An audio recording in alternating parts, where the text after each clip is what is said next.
Support for the Common Knowledge podcast is brought to you by puremtgo.com. You can support the show personally by going to patreon.com/common knowledge. And you can email the show at commonknowledgemtg@gmail.com.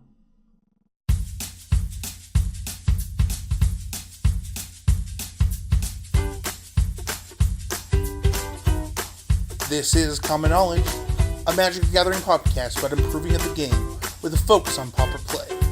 It's not about the cost, it's about the knowledge. Welcome to Common Knowledge. Here are your hosts, Brandon Clark and Lobbert. Enjoy this week's episode of Common Knowledge. Hi, welcome to the podcast. This is episode 28 of Common Knowledge. I'm your host, Brandon Clark, and joined with me on the line is the insatiable Sean the Lobbert. Hello. Ooh. What's up? Hello, how are you? I'm doing pretty good.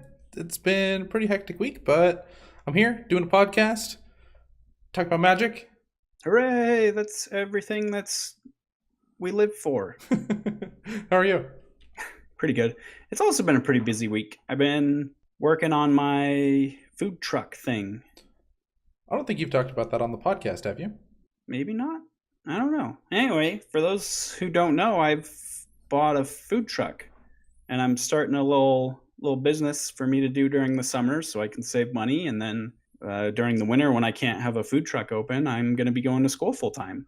Street So tacos? during like the fall, spring, we're doing kebabs, like street kebabs. Oh. My dad does taxes for this woman in Hawaii who owns a malasada restaurant. Huh. And they're like the best malasadas. And if you don't know what a malasada is, it's a Hawaiian donut is basically what it is. It's just like a square Okay. donut, and it's covered in sugar, and you can fill it with filling, and it's delicious. And we're going to pay her a royalty, and she's going to give us her recipe, and we're going to sell malasadas out of our truck too.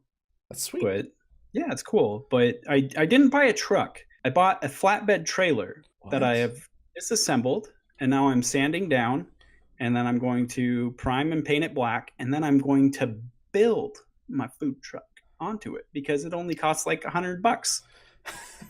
So we basically took all our budget that could have been spent on buying a truck, and we're going to be spending it on sweet appliances instead. And we're Awesome. going to build it ourselves because I've got a whole summer to do it. That's sweet, man. Yeah, so that's kind of been what I've done all week, and it's kept me pretty busy. So before we get into any of our segments, I wanted to issue a correction, and I feel really bad about this. So we did a Battle Bond set review, and we talked about the cards we were excited for, and then I went to go and put Peace Strider in my deck, and it wasn't on Magic Online, and I was like, what the heck? So I went and did some Googling. A lot of the cards in Battle Bond didn't make it on MTGO because they didn't print Battle Bond on MTGO. Any of the big cards they put in treasure chests, but still no Pauper Love. We don't get Peace Strider and some other cool cards. That's interesting. I mean, I knew they weren't printing it online, but I just thought all those cards were going to be in treasure chests. I didn't realize they nitpicked at what was in a treasure chest. They cited like not having a big enough tech staff to get them all in there. And I'm not sure how hard it is to slap a new rarity on Peace Strider, but I imagine I could do that in about 5 minutes, right? What do you mean slap a new rarity on it?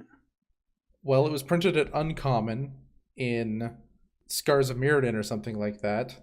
And then, it was. This is a real... I thought that was a card that was like brand new. No, it was a downshift. There's already two versions on Magic Online, so they just slap a new rarity. They put common.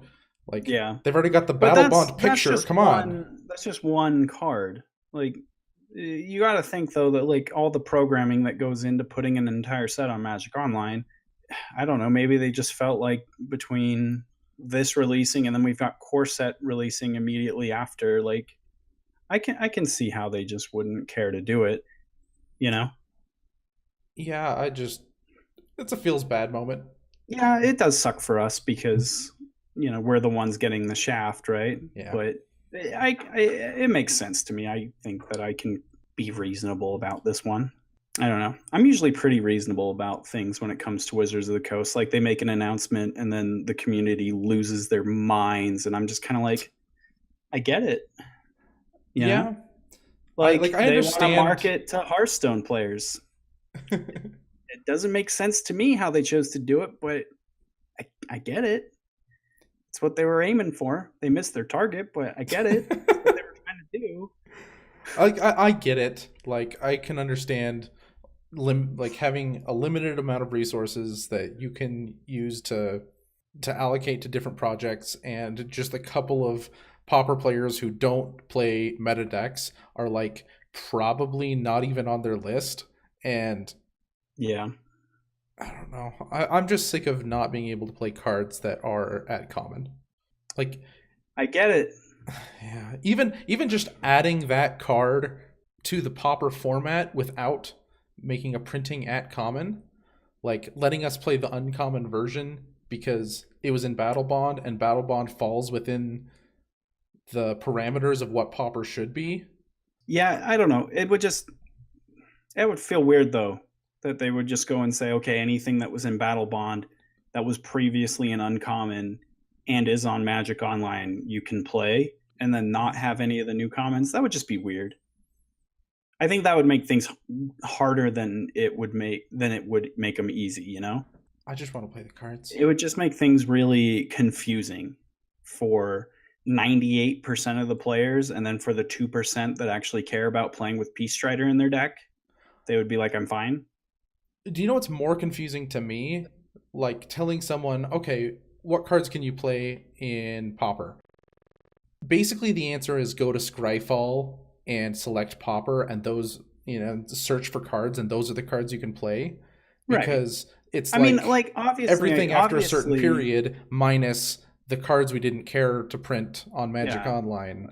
Obviously, like, the ideal world we would live in is that everything that is common is playable on Magic Online and therefore legal in Pauper. But like, that's just not the world we live in. So why are we going to make things more confusing than they need to be by doing weird things, like allowing this uncommon from Mirrodin to be playable in Pauper and nothing else from the Battle Bond set, just because it's easy for us to slap a common rarity on it and legalize it on Magic Online? Like, that would be more confusing to explain to a new player than to just explain what we currently have to explain. Again, obviously the ideal is that everything is playable, but that's just not the nature of the beast, right? We don't live in that world.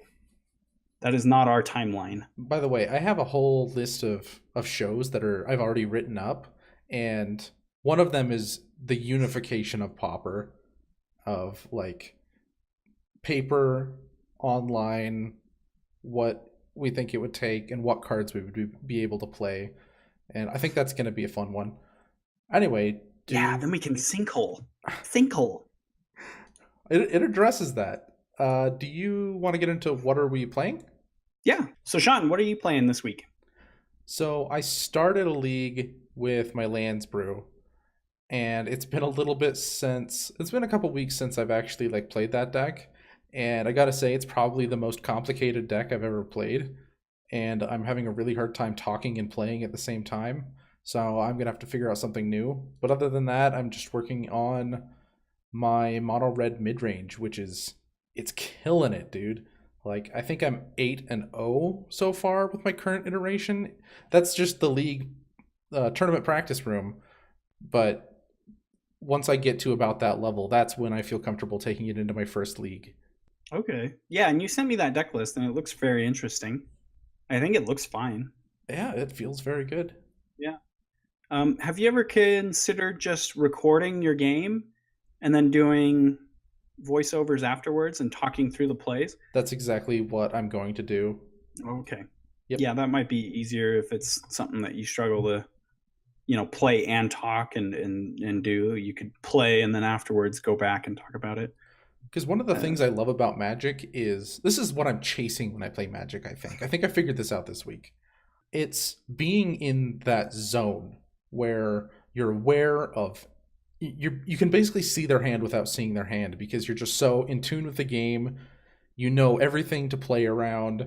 You know all of the different cards you can go tutor for and are looking to draw, and you're playing to your outs, and you're just in this zone where it's just like you and the cards, the heart of the cards. I don't know. Do you know what I'm talking about? Yeah, I totally get what you're talking about. Yeah, and talking brings me out of that. Yeah, there's like, I don't know. There's just sometimes you play a game of Magic, and after the game ends, you feel like, oh, I just don't even know what happened in that game. Like, what? And then you play some games of Magic where there's such intense focus that you just know exactly how the game is going to play out turns ahead. Mm-hmm. You know, you just know that. I don't know how to explain it, but I think every Magic player's probably been in that zone before. Yeah. It's kind of interesting. What are you playing? No Pauper. Hmm. It was a busy week, and I think the only Magic I played this week was I played some EDH at an LGS with some buddy friends on Friday night, and that is the only Magic I played this week.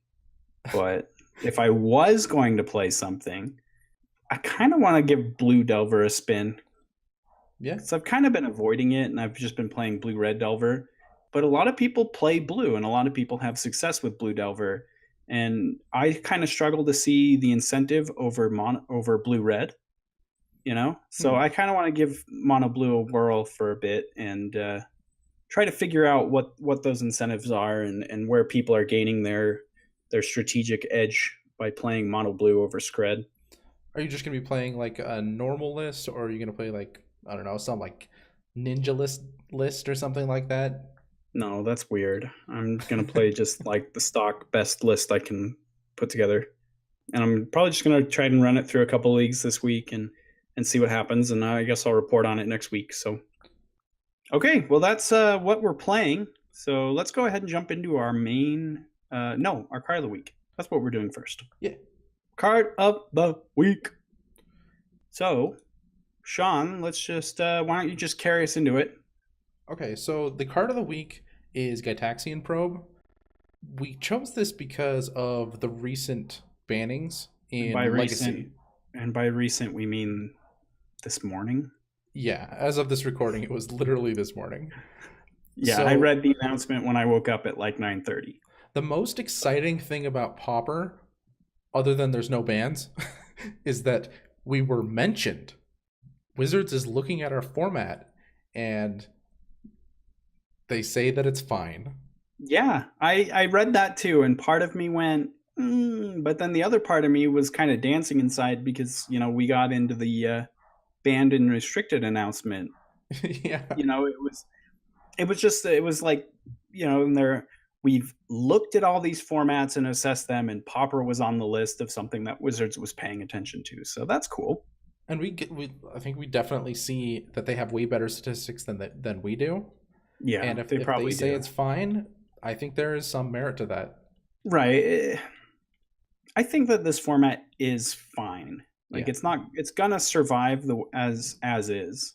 Do I think that if a card should be banned, like it should be probably like Delver or Gush or something? Yeah, and I think it would change enough about the format. Would it necessarily make the format just better? Maybe it would, but I think the format is fine. I don't think that, I don't know. Maybe if as Pauper gets more competitive and more people are playing it, we might have more problems. But I still think at the end of the day, people are going to play what they want to play, and we sort of have the legacy effect of players play the decks they like, and they just get really good at playing them. You know, I think you're a prime example of this. You play just these ham sandwiches that I don't think anyone else could win with, and you know, people will look at your deck and talk about it and just be like, I don't understand this deck, it doesn't make sense, it's probably worse than the creature version of the deck. You know, when talking about blue black or your black control, your corrupt control deck, but somehow you win with it, you know. And I think that Pauper will just always have that. They'll just have the players who are going to play the decks they want to play, and they play them so well that it does not matter what the top decks are. I think that if this was a pro format or like a Grand Prix format, then we'd be in a much different spot. we would be in a lot worse spot. We would have just probably blue red Delver everywhere, Yeah. more everywhere than it already is. So let's actually talk about the card of the week. Is that what we're doing? Yeah, so Gataxian Probe is a Phyrexian blue, which means you can pay 2 life for it instead of paying the blue. It's a sorcery that you can look at target player's hand and draw a card. So it's a free spell that gives you perfect information, replaces itself. What does this card do for a player? I think the free information is the biggest one. Knowing how to play out early turns of a game, I think, is really big, especially if your deck is very dependent on your opponent's interaction. You know, we think about a deck like Tireless Tribe that I think makes the best use of Gataxian Probe. The early turns of the game are all dependent on what kind of interaction your opponent has and how you can beat that interaction. And having free information and just knowing exactly what they have in their hand at that time makes it 10 times easier for you to make those decisions. And you're not having to try to guess and to run the numbers and what's the percentage that they have X and what's the percentage that they have Y. You just know, and then you can make your decisions from there. So that plays into another reason why we chose this card. We're recording right after the challenge results for 7/1/2018, and we were looking at it, and I think you decided there probably should be 3 Gataxian Probes in the top 8, but there's 11. Yeah, and there's like a 4 of in Burn, and that's for like get you Lava Runner. And then there's, of course, Tireless Tribe, which should be running the card. But then, weirdly, someone has just jammed it into Affinity, right? Yeah, there were 4 copies in the 4th place Affinity deck. Yeah, and they're running more Temur Battle Rage and Fling so that they can know when is the right time to try to combo off. Or they just go faster because they're playing 56 cards in their deck. Yeah, the Affinity deck was very interesting to me just because the Gataxian Probes felt really out of place until you notice the uptick in Temur Battle Rage. Mm-hmm. And that kind of makes a little bit more sense. I'm still not sure if it's optimal or correct, but it makes sense. I understand what the player was doing. They're aiming for more of a combo finish, and so all those things that Gataxian Probe gives you when you're playing a deck like that, the free information, the extra card, the velocity, it all makes sense to me. I get it. So one of the things I wanted to talk about is why is Gataxian Probe okay in Pauper and then banned in literally every format that it's played in other than that? Yeah, that was kind of the reason we chose to do this card as card of the week. Yeah. Even before we realized that there were so many copies in the top 8 of the challenge. And I think the big thing is that we just don't have the payoff that Gataxian Probe has in other formats. Yeah, like all of our good enablers have basically been, or our good payoff spells have been stripped of us, and all we're left with is enablers. Like we have all the good cantrips, including this one in Gush, but we have no playable storm cards other than like Reaping the Graves, and that doesn't do anything with any of those cards. Yeah, and a lot of people, I'm going to kind of go off topic a little bit, but I think it's pertinent to what we're discussing. A lot of people talk about banning Gush, how Gush is too powerful, which I think is true, but it's kind of only as powerful as the payoff. And I think it's the same with Gataxian Probe. Gataxian Probe is completely busted, but in Pauper it's not so because we don't really have those payoffs that the other formats do. I think the best payoff we have is probably filling a graveyard faster for Gurmag Gangler, but Gurmag Gangler decks don't play Gataxian Probe anyway. And then we have Lava Runner. It can kind of fuel your early Lava Runners, but a lot of the burn decks still don't play Gataxian Probe anyway. I think we're trying to figure out if we need to or not. Yeah, I think we're still in that stage, because Lava Runner is still new in the deck and people are working it out, but we just don't have those payoffs that the older formats do. We don't have a Young Pyromancer. We don't have a Cabal Therapy that we're abusing the synergy with. We don't have Doomsday, where we're making Doomsday piles that involve Gataxian Probe and Gush and Thought Scour or whatever. And we just don't have those big payoffs. And so playing this card in your deck, there's not a lot of incentive. Now, whether or not it's right or not, I don't know. If you ask someone like Patrick Chapin, every deck should just start with 4 Gataxian Probes, 4 Mishra's Baubles, and we should all just be playing 52 card decks, and you should probably have Street Wraith too, and we should all just be playing 48 card decks. And I don't know, like, again, I'm going to go a little bit off topic, or not really off topic, but we're going to go outside of Magic. And in like a game like Yu-Gi-Oh, there was a card that you would pay 1,000 life points and draw a card. That's all it did. But Yu-Gi-Oh they don't have mana. So it was essentially a Gataxian Probe.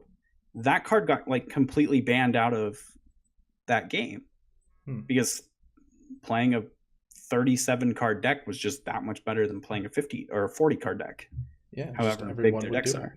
Yeah, and everyone did. Every single deck started with just 3 copies of this card. So that is barring the couple of decks that are playing this effectively, and they're both combo decks. Like, I'm not talking about the experimental ones like Lava Runner. Yeah. Tireless Tribe and Blitz are both running it. It gives both of them the green light when they can just go ahead, as well as thin their deck. For Blitz, it's a free trigger for your guys so that they can just be obscenely huge. It does make it a little bit harder to know when to mulligan. Like 1 land, 2 probes, and 5 other cards.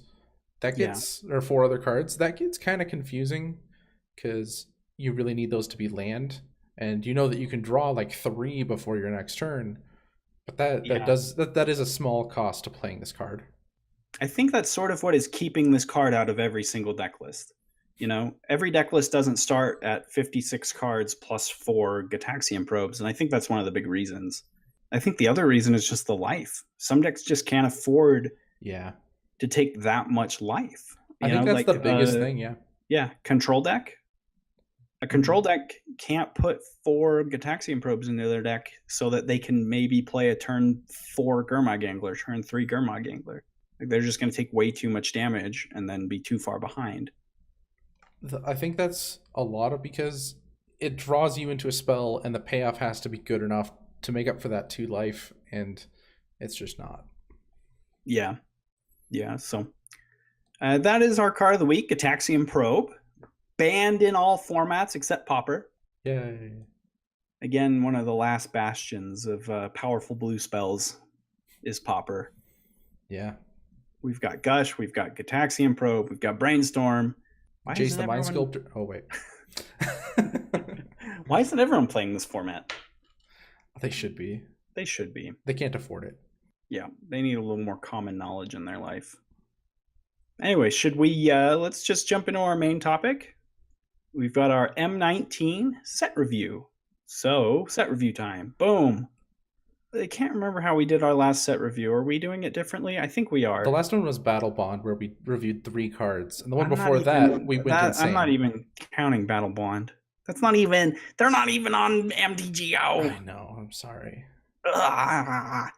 Anyway, I think last time we did a set review, we went through every common in the set. Yeah, all the new ones. Okay. Yeah, all the new ones. So what we're going to change that up a little bit this time. We've got a few honorable mentions that we have that we'll kind of touch on it briefly. But Sean and I also have our top 5, and we're just going to go through our top 5, starting from 5 and working our way down to number 1.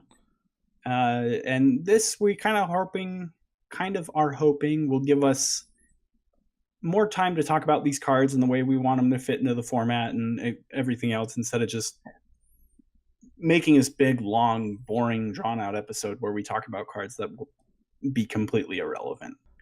So let's start. I guess I'll start with my honorable mentions. Yep.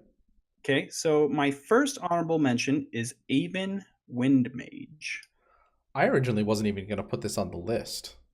The only reason I have it was originally like my number 5, and then it kind of got bumped out the more I thought about it.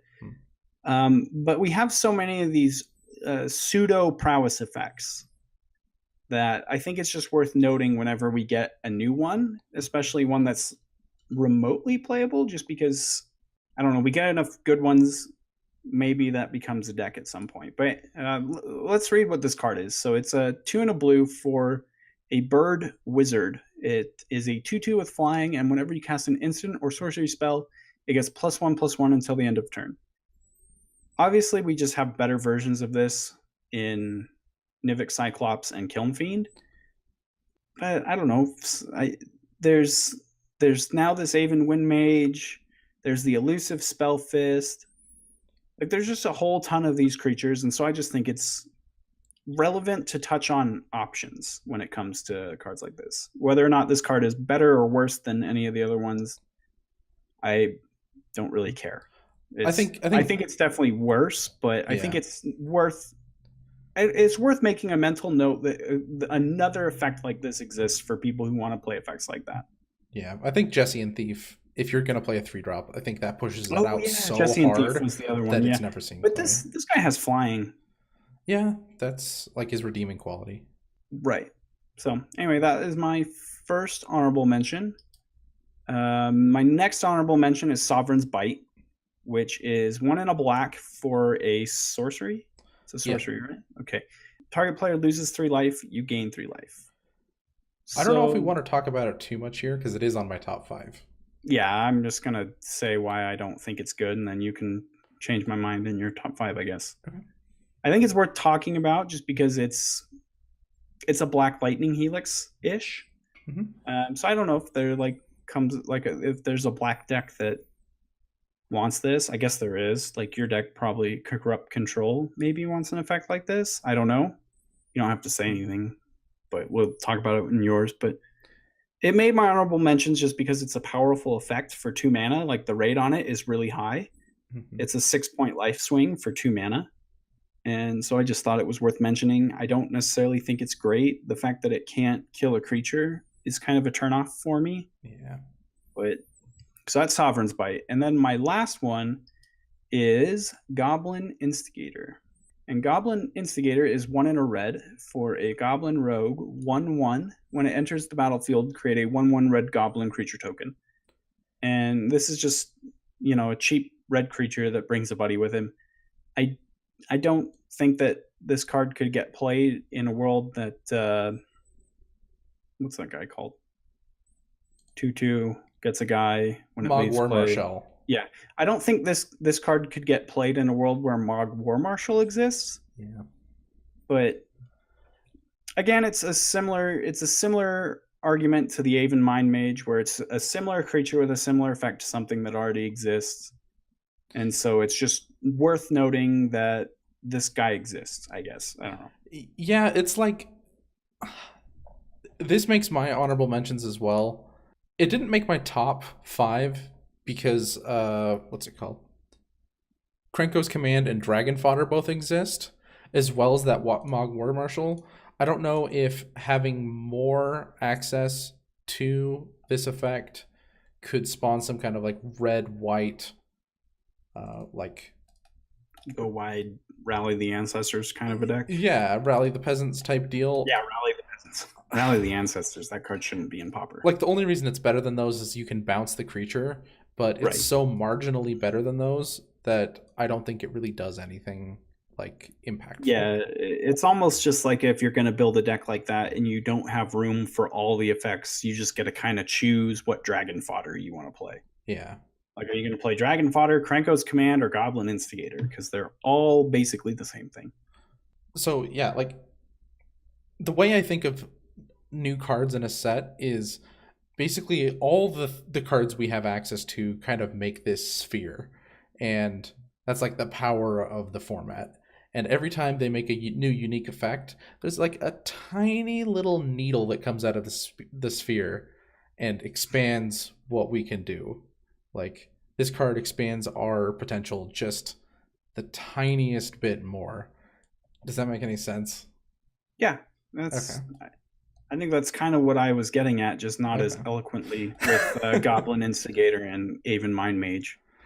Okay, so I'm going to do my honorable mentions, and I'm going to be quick about a couple of these because I'm not sure about them. So my first one is Cavalry Drillmaster. It is a 2/1 for 1 colorless and a white. It is a human knight. When it enters the battlefield, target creature gets +2/+0 and first strike until end of turn. I don't believe we have this effect. It's a decent rate for the body. I don't think it's playable because it has 1 toughness, so I'm not going to talk about it too long.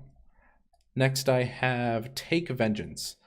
I had to think a really long time about Take Vengeance, whether this is good or not.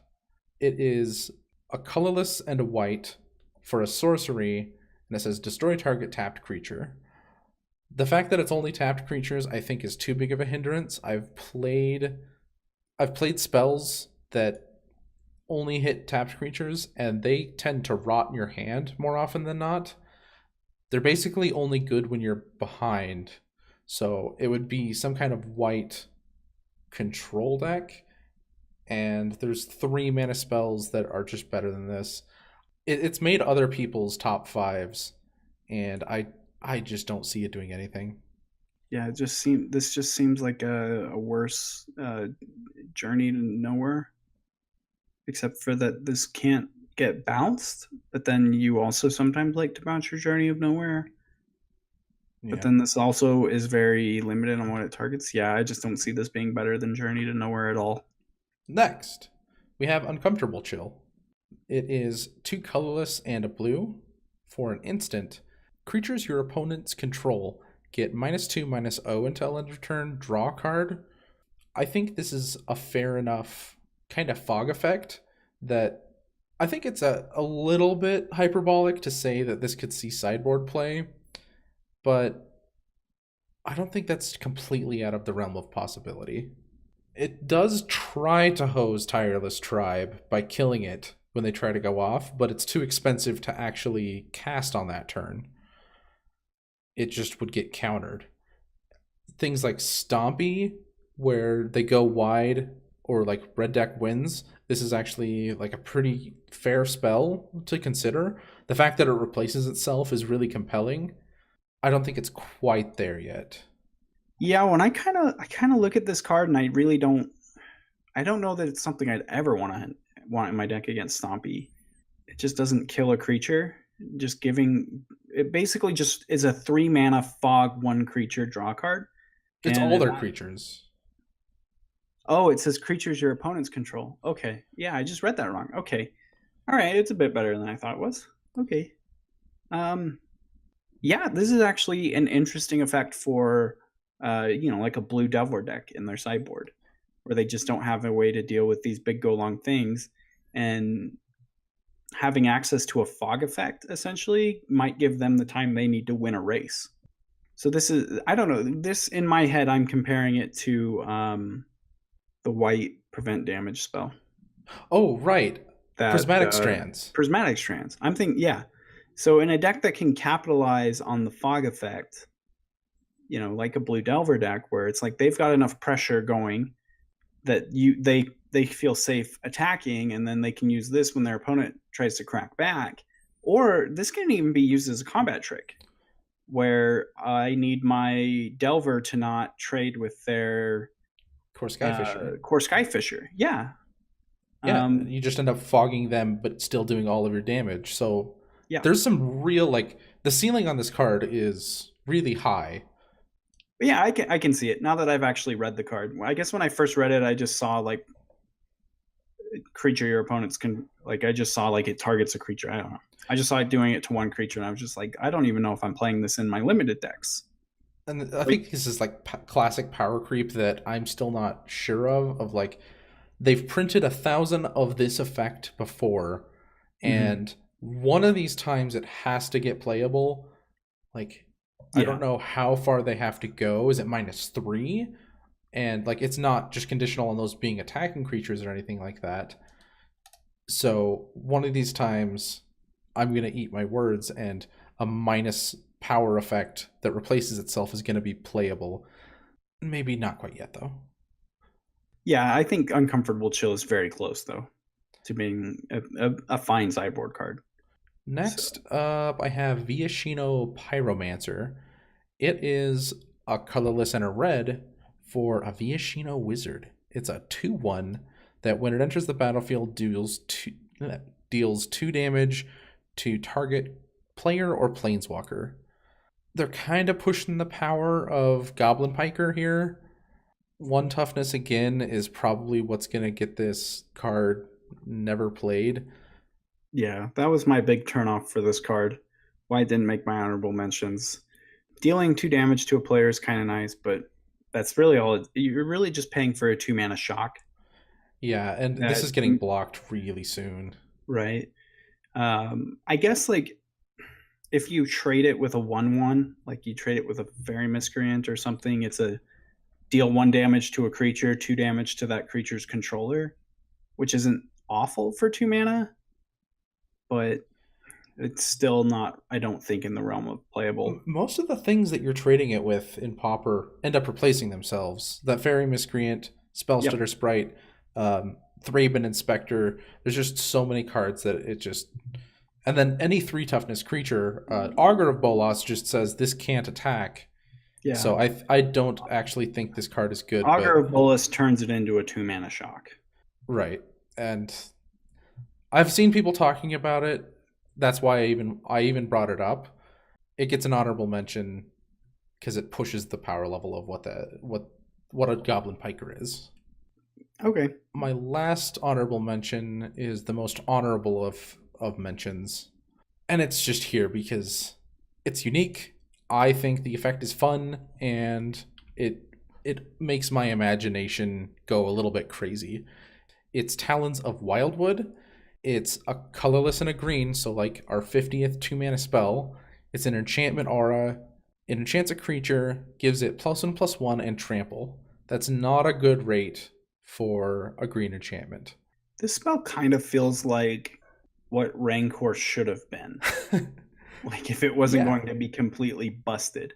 You know, +1/+1 trample, and then you can pay 3 mana to get it back. Yeah, the last line is pay 2 and a green, return Talons of Wirewood from your graveyard to your hand. That's the part that captures my imagination. I want to be able to do something with this, whether it's like discard it, keep putting it on a creature, and then sacking the enchantment or something. I don't think that it's playable. I don't even think you can put this in a brew and feel good about it yet, but it's just such a unique effect, right? What about like a Madness deck? It just is kind of like if you don't have a Madness payoff in your hand, you can discard this. Yeah, it's really cool with things like Faithless Looting. Yeah. It's so expensive, though, that it is pretty prohibitive. It is worth noting that like you can do it at instant speed, too, so it's not like you have to have 5 mana all at once to get it back put on a creature. You can kind of divide the way you deal with your mana. You could play a 1-drop and then use this, or just do this on turn 3 and have your turn 5 play make a creature bigger. The mana works really well with Pulse of Marasa. Like either you're holding Propulsive Marasa in case you want to get something back, or you just end up getting back your Talons of Wirewood. That sounds like an incredibly slow deck that is going to lose. But it captures my imagination, so it gets my list. It's an interesting card. I think it's definitely worth keeping in the back of your brain. Not for most people. Yeah, probably not for most people. So those are our honorable mentions from the core set 19. Let's get into our top 5. And Sean, do you want to start us off with your number 5? Yeah, this is a card I am actually pretty excited for. I think it made both of our top 5s. It is Trusty Packbeast. Trusty Packbeast is 2 colorless and a white for a 2/3 beast. When it enters the battlefield, return target artifact from your graveyard to your hand. No stipulation. If it's an artifact, you can put it back in your hand. A 2/3 body in Pauper actually does a lot of work. Yeah, this made my list as well. It's my number 4. Yeah, it's my number 4. And immediately, like, the first thing I thought about when I read this card was Monarch. But I don't think it's powerful enough to replace any of the cards that are currently in that deck. Yeah. But, if things change, this could be something that fits in there. But yeah, I do think where this is going to come into play is some other, maybe like a mono white artifact sprue with, just some cheap artifacts. Maybe like the 1/1 that's a 2/2 if you have an artifact. And the easy comparison is Sanctum Gargoyle, which is an extra mana to give it flying. That's not... Oh yeah, I forgot about that card. It's the exact same It's the exact same body. It's a 2/3, except it has flying, and that's an extra mana. I don't actually think that paying an extra mana is worth playing a Sanctum Gargoyle. I think one of the redeeming things is Sanctum Gargoyle can get other Sanctum Gargoyles back to your hand. Right, because Sanctum Gargoyle is also an artifact. Yeah, but I think that those aren't big enough to make it better than Trusty Pack Beast, so I think we got an upgrade here, and that's really exciting. Okay, yeah, that is cool. What's your number 5? My number 5 is Sky Scanner. Sky Scanner is 3 generic mana for an artifact creature Thopter.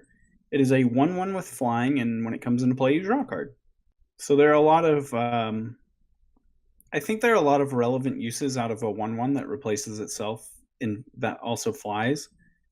And it's also just, it caught my eye because of all the artifact synergies that do exist in Pauper. Whenever we get a somewhat decent artifact, I think about, I automatically think about it because Pauper does have a lot of powerful synergies with artifacts. So having an artifact that has a powerful ability like draw a card attached to it, I think it's worth talking about and worth noting. I don't know that this goes anywhere right now, but it could definitely fit into a deck with maybe the Pack Beast or a Glint Hawk. It's that mana cost that's really prohibitive to me. I like the flying. Yeah. The body's really weak. Drawing a card is great, but paying 3 mana to do those things, I don't think you're keeping up in Pauper. Yeah, I think that if this guy was a 1/2, I would be, for 3 mana, my attitude about it would be a lot higher than it is. Definitely. So, Sean, you're number 4. Okay, so I can finally remove my teeth from my tongue. I think I was biting it so hard earlier that blood was coming out. It's Sovereign's Bite. So it is, I think we talked about it earlier, it's a generic and a black for a sorcery. Target player loses 3 life, and you gain 3 life. You can play this on yourself, and it would be like a textless card. Amazing, right? That's not why I like it. So the reason I like this is, have you ever actually searched the life gain cards in black? No. They're not great. So most of the things are like Tendrils of Corruption and Corrupt, and then like lifelink creatures. Other than that, there's like Gray Merchant. Yeah, there's like, Gray Merchant and Moment of Craving. Yeah. I think this is super cool because people have been experimenting with red black burn for a long time, and having a little bit of extra life I think can go a long way. I'm mostly psyched because I've been looking for life gain for my Corrupt Control deck, and I want to test this really bad. 2 mana is a really good rate for this effect. Like you said earlier, the 6-point life differential, that's a lot. Yeah, and that's the only reason that it even made my honorable mentions, is just because the rate on the card is extremely high. It's kind of like my mindset with that Healing Salve card that you told me was completely unplayable. Yeah, I agreed, but like the rate on it was stupid high. 1 mana for that effect is a really high rate, so it's worth noting. And I think that's the same with this card here. Like the rate is very high. And don't get me wrong, I still don't think it's playable at all. Yeah, I don't think it's probably going in any lists, but it has me excited. All right, that's fair. Like, I don't know, the fact that it can't get pointed at a creature is just, I think, the worst. Like, I don't want I don't know. I guess like maybe that changes in like a black-red burn deck. Like if I'm just trying to go to the face with my opponent, but like if I'm thinking about in the context of your Corrupt Control list, just with how slow it takes for you to set up, and like when you get to that late game where you're corrupting them for a bazillion or whatever, I just don't see a gain 3 life helping you get there. But I don't know. I don't play the deck. I've never played the deck, so I might be wrong about this. But I envision a board where it's like, well, he's got a 2/2 and a 2/4 and 3 1/1s. Oh, good thing I'm going to gain 3 life this turn and only take 4 damage from his 7 power. Like, I know that if you can play something like Crypt Incursion, you just play Crypt Incursion because that card, the rate on that card is amazing. But against specifically Burn, there's not enough creatures, and you just want to negate one of their burn spells and maybe gain enough life that you can safely sign in blood or something. Okay, I guess I get what you're saying with that. So maybe more of a sideboard card? Oh, definitely a sideboard card. I haven't said that yet, but this is 1,000% a sideboard card. Okay, I can see it. I get it. I think if I could go back in time, I would switch Trusty Pack Beast to be over Sovereign's Blight. What's your number 4? We already talked about my number 4. It's Trusty Pack Beast. So should we go on to number 3? Okay, so we have the same number 3. Oh, we do. It is Epicure of Blood. It's 4 and a black, so 5 for a 4/4 vampire. It says, when you gain life, each opponent loses a life. This might be one of the best payoff spells we've ever gotten for Pauper. I'll be honest, I think this is the card I'm most excited about in the set. Yeah, it's such a unique effect that we get, and I love it. Yeah. It's got good stats too. It's a 4/4. Yeah. You know, that's bigger than anything else in the format except for Gurmag Angler. You know, so it's going to hold down the fort really well. It'll attack when you need it to attack really well. And then it just, you know, it's just going to sit there and be a huge body while you get your life gain engine going. This could be a place where I could like the bite card that we were just talking about. And what is it? Healing Salve? Something like that? Yeah, whatever. No, it's not Healing Salve. Healing Salve is like a card from beta or whatever, but okay. It's 1 mana, gain 3 life, prevent 3 damage. Yeah, like a black white deck with that card, this card, you know. Yeah, I don't know. Something like Survivor's Cache. Like people have been trying to brew with Survivor's Cache. That's like 2 generic and a white. It has rebound. So you cast it, you gain 2 life. If you have more life than your opponent, you draw a card and then exile it at the beginning of your next upkeep. You get to play it again for free. As much as Sovereign's Bite and some of the other cards makes my imagination go wild, I think Epicure of Blood makes it go a little bit less wild because it's easier to think what I'm going to do with it. But it makes me more excited because I think that this is a card that it's an effect that we don't really have right now. Yeah. And it's the card I'm most excited about, and it's the card that I think has the highest chance of being good and playable.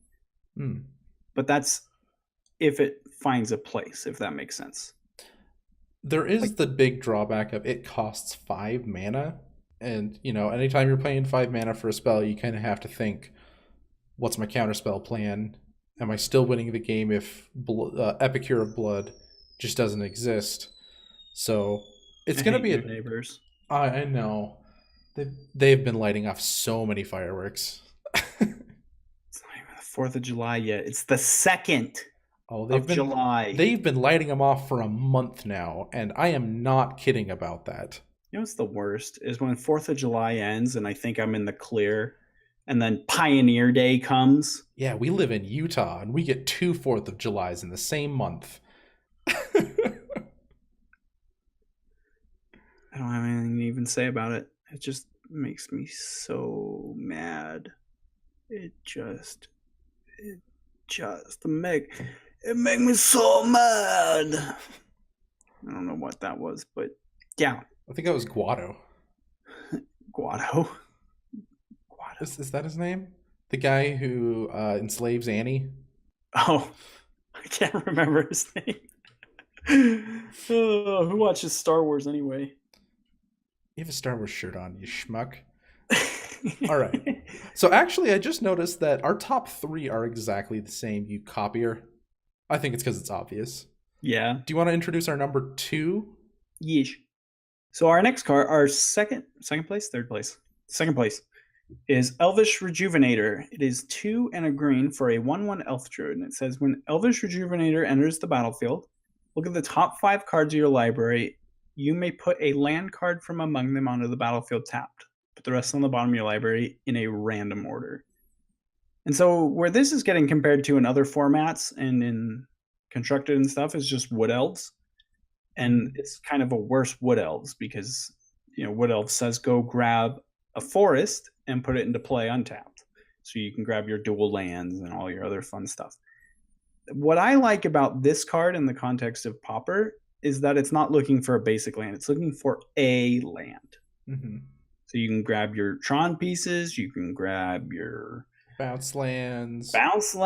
You can grab your Bajuka Bog. I don't know. Whatever is in your deck, you can grab it.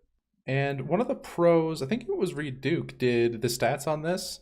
And I think you're 90% to hit a land. And he might have been talking about limited because... He was definitely talking about limited. Okay. He was talking in the context of 17 lands, 23 spells. Okay. I'm gonna kill your neighbors. I'm sorry that my mic picks that up. So the deck that I think most people are looking at is Mono Green Tron. I don't think this fits into other versions of Tron, but Mono Green Tron has lost momentum. I think it's back down to being 0 for a couple of months in top 32s of challenges. And this might just be the card that it needs. One of the problems I see facing that argument is Fierce Empath is also in your 3-drop and is a 1/1. So I don't know how many 1/1s you actually care about for, playing like an Explore effect. Yeah, I'm not too sure either. I do think that if this card does find a home, it would be in a mono green Tron list. It's just not strong enough to get put into a current Tron list. Their decks, that list is just too full. Yeah, you're not flickering this. Like, you're not that excited about getting an extra land into play. Yeah, it's not a payoff. It's an enabler. And Tron decks currently just have better enablers. And so I think that mono green Tron is probably where this goes. And it's probably going to be in a pretty small number. But it's a very, very good card. Yeah. So we're on number 2. We're on number 1. Oh, we're on number 1. We just did number 2. Number 1. Gearsmith Protege. Gearsmith Prodigy is a single blue for a 1/2 human artificer. Gearsmith Prodigy gets +1/+0 as long as you control an artifact. So it passes our more than 1 toughness test. It's in the best color of Magic. I don't see a drawback here. I'm just playing a 2/2, right? Yeah, it's just a 1-mana 2/2.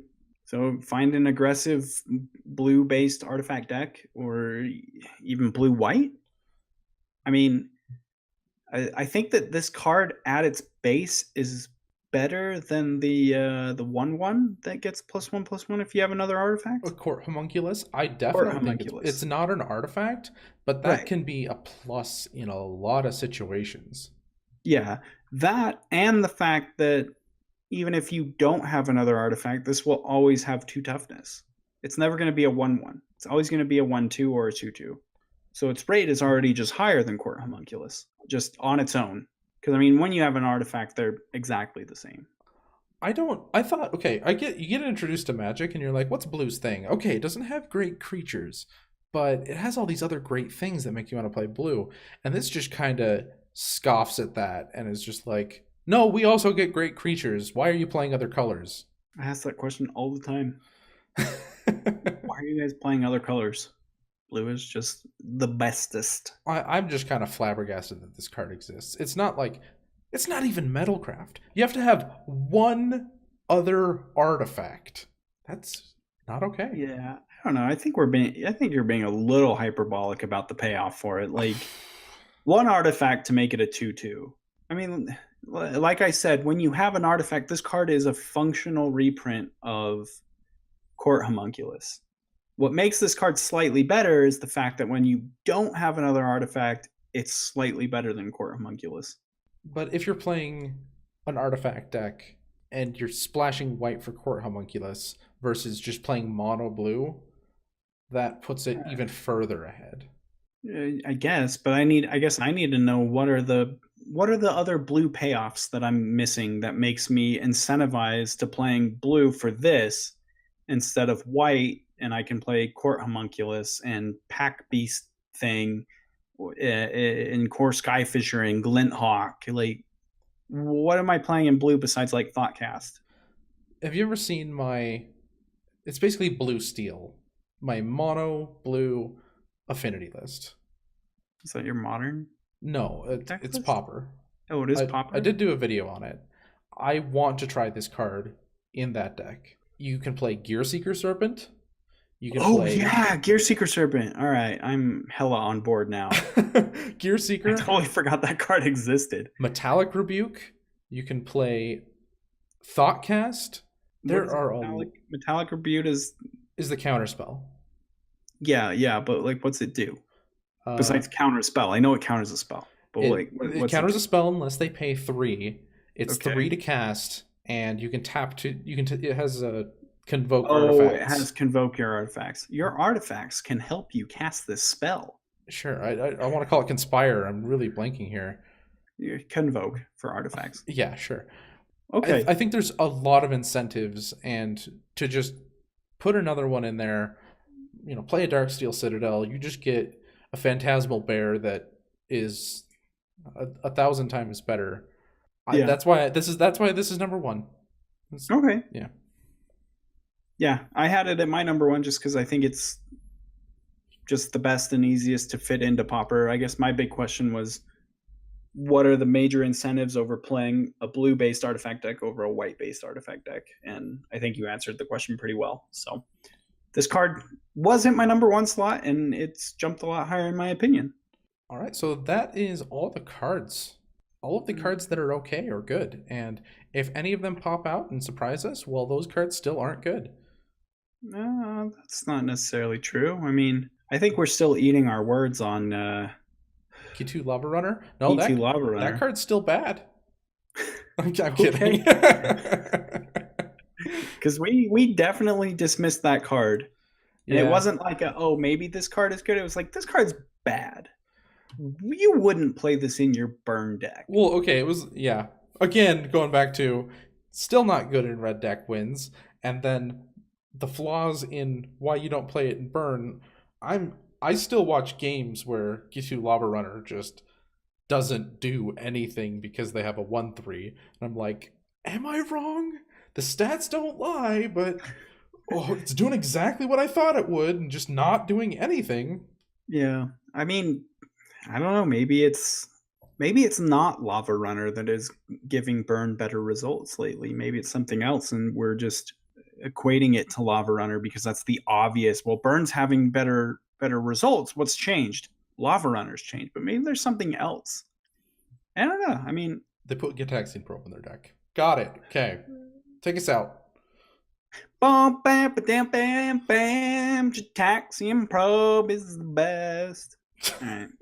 That's all I got. All right. Well, welcome to the end times. That was the show. Thank you guys so much for listening. Don't forget to check out our sponsor, puremtgo.com. Awesome deck lists, articles, podcasts, all the fun stuff. You can email the show, commonknowledgemtg@gmail.com.